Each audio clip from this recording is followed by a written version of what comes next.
3 cruise lines updated their cabin rules in 2026. No press release, no email to passengers, no announcement at boarding. Just updated policy pages that almost nobody reads and security teams that are now actively enforcing things that were previously ignored. Passengers are getting charged, getting flagged, and in some cases, getting removed from ships mid-voyage for things they genuinely had no idea were even a problem. I have 17 of them for you today, and I promise you, at least one of them is something you are planning to do on your very next cruise. It starts small, a cigarette butt flicked over the railing, a few food scraps, a paper napkin. But here is what most passengers don't realize. Every balcony exterior on a modern cruise ship is covered by CCTV. 100% coverage. Royal Caribbean, Carnival, and Norwegian have all issued lifetime bans for exactly this. In international waters, Coast Guard involvement is also possible. This is a federal maritime crime. The rule is absolute. Nothing leaves the balcony. Not a cigarette, not a grape, not a napkin. People hang clothes on them, cover them with shower caps to avoid steam triggers. Some have even tried pulling the battery. All of it is a criminal offense at sea under international maritime law. Ships have secondary sensors that flag detector interference the moment it happens. The result is an immediate security visit, potential disembarkation at the next port, and a permanent record with that cruise line. If your detector is misfiring, call guest services. That is their job. Never touch it yourself. This one surprises everyone. In 2025, Royal Caribbean and Carnival both updated their wellness check policy. If your Do Not Disturb sign exceeds a set time threshold, security is now required to perform a welfare check. That means a knock, then a key override, then a logged security incident on your passenger file.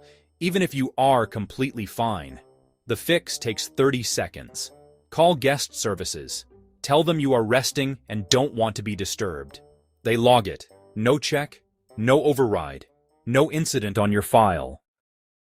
Most passengers bring drones thinking they will fly them at port. The drone sits in the cabin all week, never gets used. No harm done, right?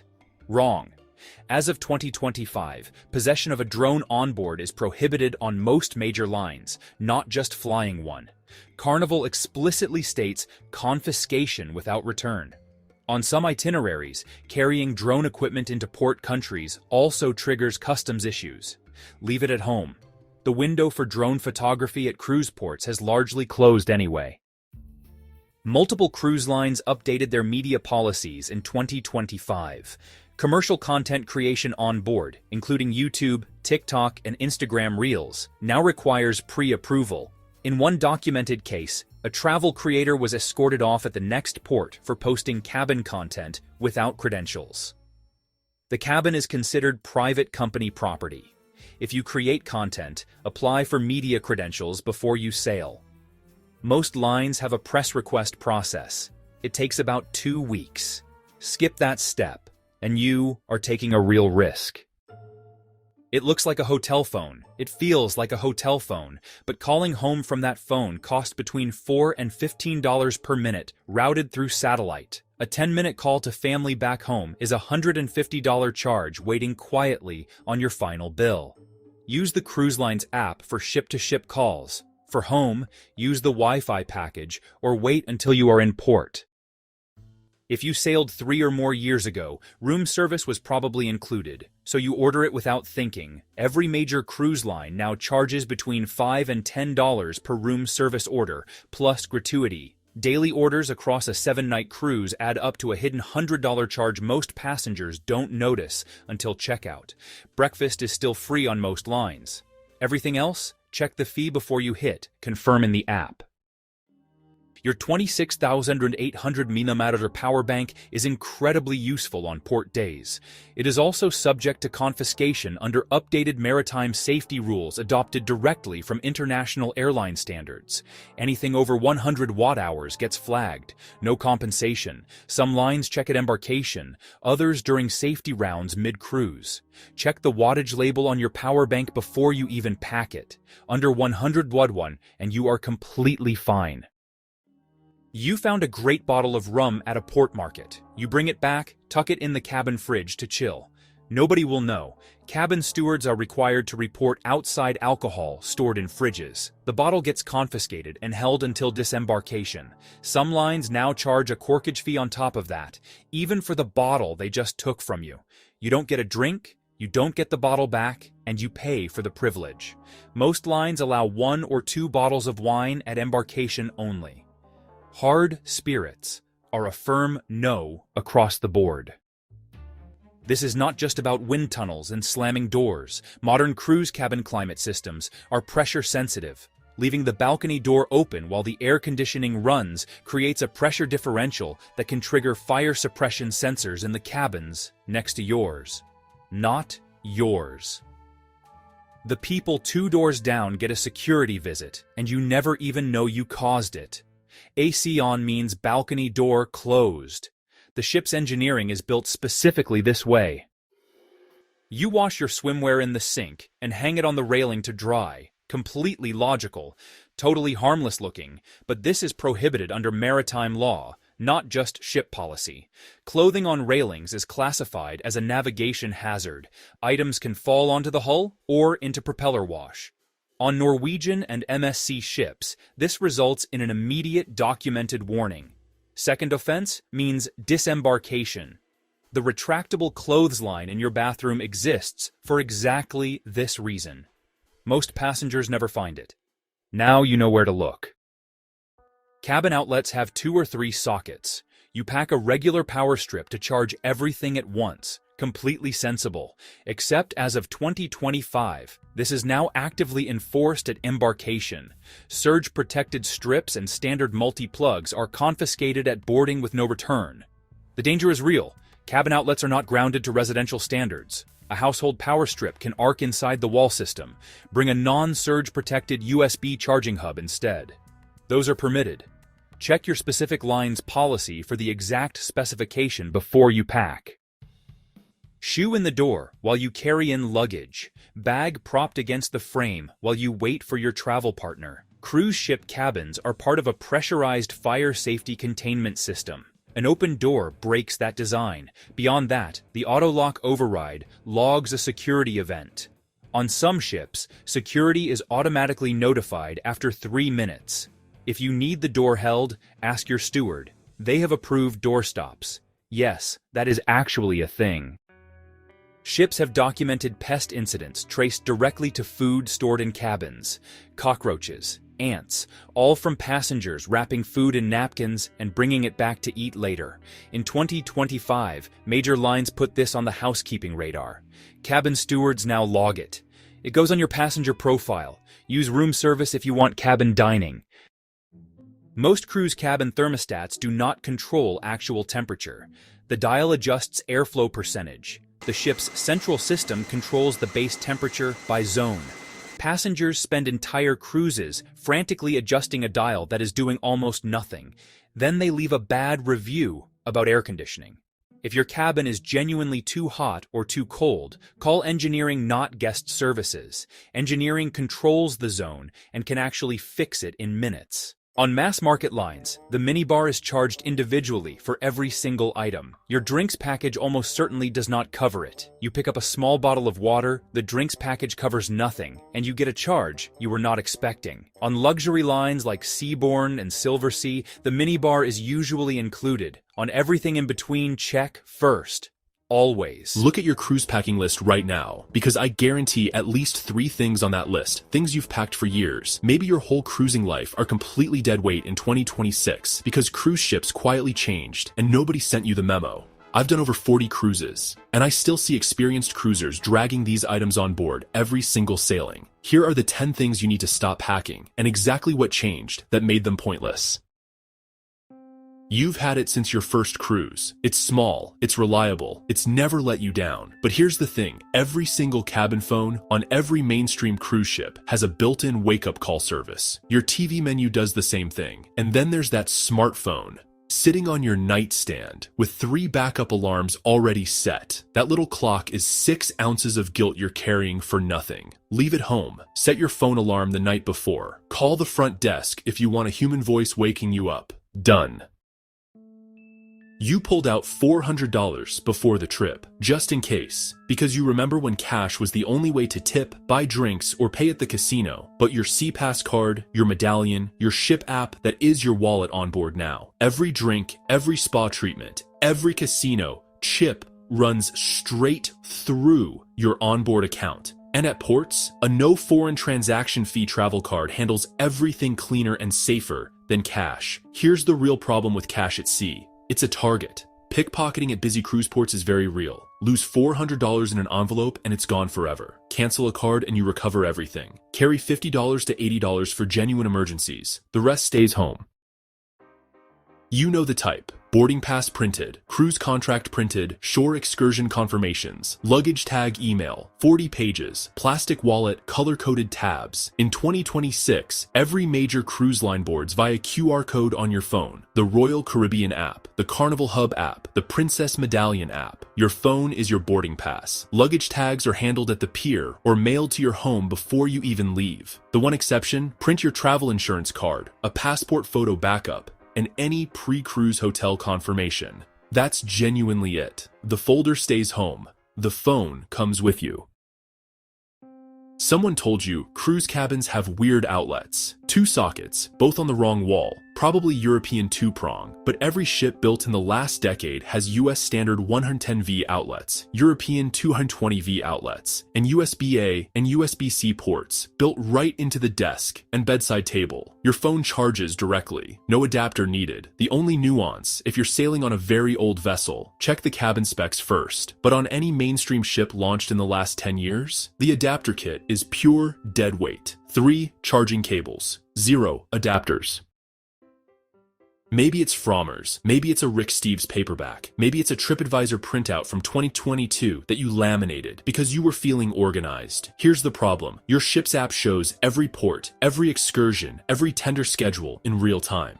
Google Maps works the moment you step off the gangway, and the ship's excursion desk knows today's actual conditions, current closures, safety updates, local situations, better than anything printed before your departure. The smarter move?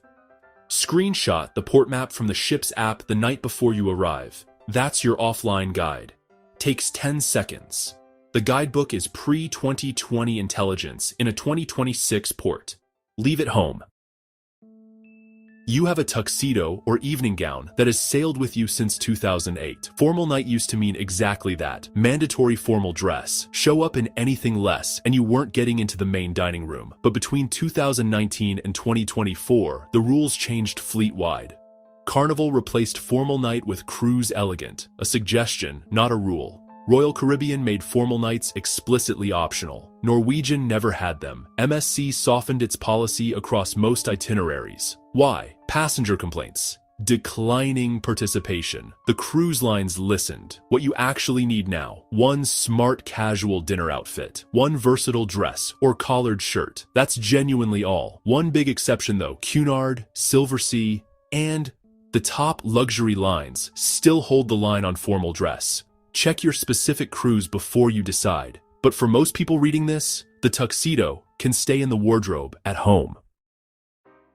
Shampoo, conditioner, body wash, lotion, the full gallon Ziploc bag. Because you remember when ships handed you a tiny soap bar and a travel-sized conditioner that felt like engine oil. But between 2018 and 2024, virtually every major mainstream line upgraded to wall-mounted dispensers with full-size shampoo, conditioner, and body wash. Some lines, like Celebrity and Princess, using recognizable premium brands. Liquids add weight. They risk exploding in your bag, and you're flagged at airport security every single trip for something the ship already has waiting in your cabin shower. What to still pack: your specific skincare routine, your personal toothpaste, any prescription or specialist items. That's the actual list.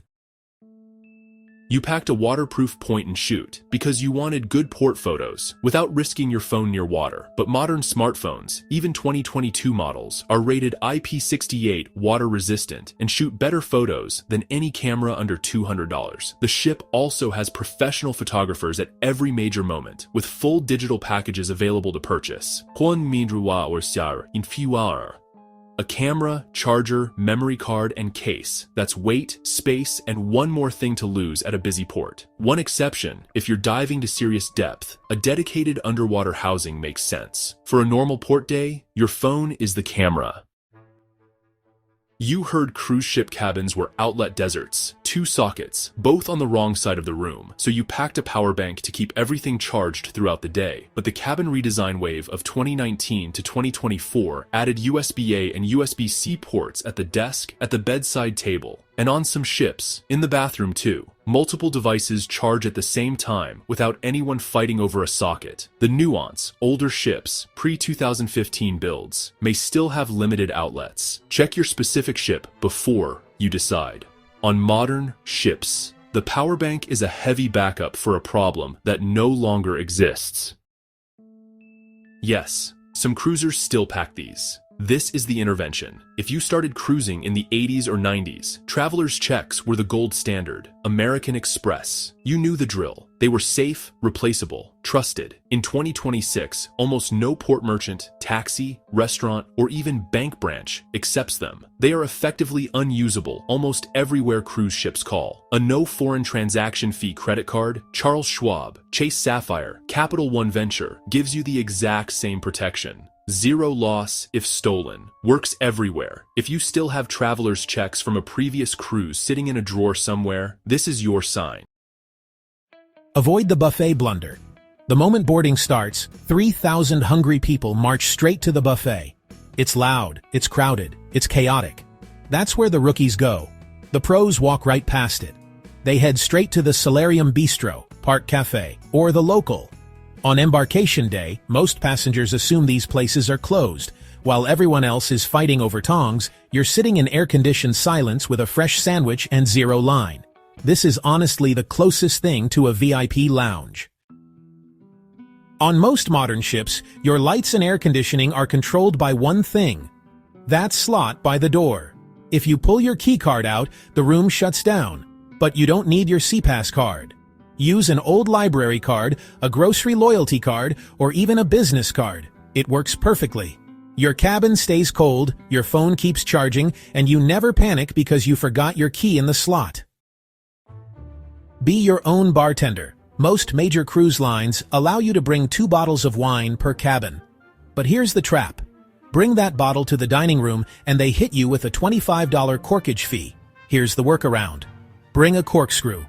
Open the bottle in your room. Pour a glass, carry it to dinner. No fee, no drama. You just saved $25 with one simple habit. The shower attack. Cruise shower curtains have a mind of their own. They drift inward, they cling to your legs, and honestly, it's just gross. But you can fix it with 2 simple items, heavy binder clips or magnetic weights. Just clip them to the bottom hem of the curtain and voila! The curtain stays put, the shower stays normal. It's a tiny fix, but it really makes every morning better. These luggage tag holders are actually great. The mistake is when you use them. Do not attach cruise tags before your flight. Airport baggage systems are basically shredders, and conveyor belts love to snag those plastic loops. If you attach these at home, they'll be ripped off before you even land, and a bag with no tag does not make it to your room. The correct move? Keep the tags inside your carry-on. Attach them only when you are standing at the cruise terminal sidewalk or at the hotel the night before. Never fly with cruise tags attached. Stop fighting over outlets. Take a look at your cabin desk. See that strange round outlet next to the US ones? Most Americans just ignore it, but if you bring a $3 European Type-C adapter and plug it in, you just doubled your charging space without breaking the ship's no surge protector rules. It's the outlet nobody else is using. Hack number 7, the TV lockout. Cruise lines disable the input button so you can't use your Fire Stick or laptop. The workaround? Bring a cheap universal remote, or, a Samsung remote if the TV is Samsung. Often, a generic remote can override hotel mode. Just remember to switch it back before you leave so the next guest isn't confused. Hack number 8. Beat the ATM fees. Ship ATMs are brutal. $6 to $10 per withdrawal. Instead, go to the casino. Charge $100 to your room account as gaming credit. Play one spin for 50 cents, then hit cash out. Take the ticket to the cashier. You just pulled cash from your credit card with zero ATM fees. Never book spa treatments on sea days. That's when prices peak. Book on port days instead. While everyone else is ashore, the spa runs quiet. That's when 20 to 30% discounts appear. Same massage, much lower price. Okay, so this is honestly the easiest money you'll ever make. If you're planning to cruise again, make sure to book while you're still on board. You'll get reduced deposits plus instant onboard credit. Seriously, it's often $100 or more that you can spend right away. And get this, you don't even need to pick a date. Just book an open booking and decide later. Alright, stop being polite. The main dining room is totally all you can eat. Can't make up your mind? Just order both options. 3 appetizers? Go for it. You paid for the food, so don't leave hungry. Here's a good one. Same food, but at half the price. A specialty dinner might run you $60, but lunch? It's often just $25. Check the app on sea days, because, honestly, it's one of the best value plays on the ship. So, here's the best alarm clock you'll find on board. Just order a free continental breakfast the night before, hang the tag on your door, and that's it. The gentle knock in the morning wakes you up, and suddenly, coffee is in your hand instantly. No phone alarm needed. Seriously. This one hurts. Before sail away, put your phone in airplane mode. Cellular at sea is not included in your plan. Just one email sync can trigger massive charges. Wi-Fi on, cellular off, always.